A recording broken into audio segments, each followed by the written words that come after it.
আল্লাহর আইন চাই, দর্শকদের বিরুদ্ধে অ্যাকশন, অ্যাকশন। ইনশাআল্লাহ এবার কবে কবে মানিক ভাইয়ের জামাতের শিবিরের আইন কবে আজের কবে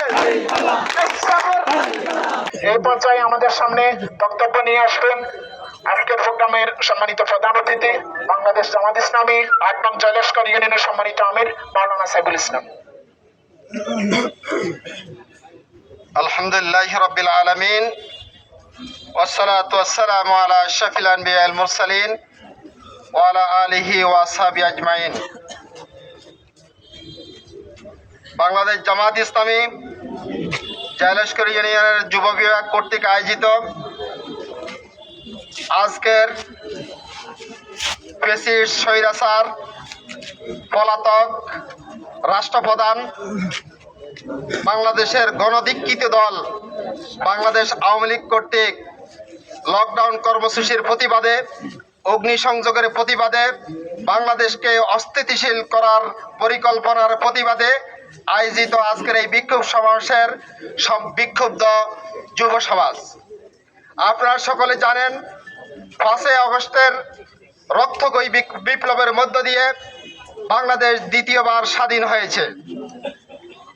আজকে 1.5 বছর যেতে না যেতে তথাকথিত ফ্যাসিস্ট স্বৈরাচার যারা ছাত্রদের রক্তকে তারা সেটা পানির মতো গিলে খেয়েছে, যারা ছাত্রদেরকে আহত নিহত করেছে, রক্তের দাগ না শুকাতে হাসপাতালে আহত নিহতরা এখনো কাতরাচ্ছে, তাদের চিকিৎসা না হওয়াতে এখন পর্যন্ত তাদের যে ক্ষত এই ক্ষত না শুকানোর আগে তারা আবার বাংলাদেশকে অস্থিতিশীল করার জন্য চেষ্টা করছে।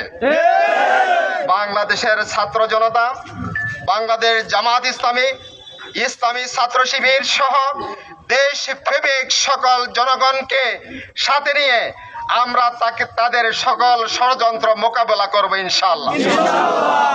আমরা আজকের এই সমাবেশ থেকে আরো একটা কথা বলতে চাই।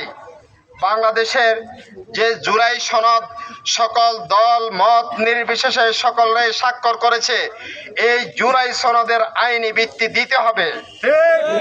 এই জুলাই সনদের আইনি ভিত্তির জন্য সরকার ঘোষিত আজকে প্রধান উপদেষ্টা ঘোষিত জাতীয় নির্বাচনের সাথে গণভোট বাংলাদেশ জামাত ইসলামী সহ বাংলাদেশের দেশপ্রেমিক জনতা এই গণভোট একসাথে মানে না। আমাদের দাবি হচ্ছে গণভোট আলাদাভাবে করতে হবে, জাতীয় নির্বাচনের আগে গণভোট করতে হবে। আমরা একসাথে গণভোট মানব না। আমরা প্রয়োজনে আরেকটি জুলাই সংগঠিত হবে, প্রয়োজনে আবারও রাজপথে নামতে হবে, প্রয়োজনে জনগণকে সাথে নিয়ে আমরা আরো একটি গণ আন্দোলন গড়ে তুলব, যে গণ আন্দোলনের মাধ্যমে এই দেশে নতুন করে কারো স্বৈরাচার হওয়ার যদি কেউ স্বপ্ন দেখে, এই স্বপ্নকে আমরা দুঃস্বপ্নে পরিণত করবো।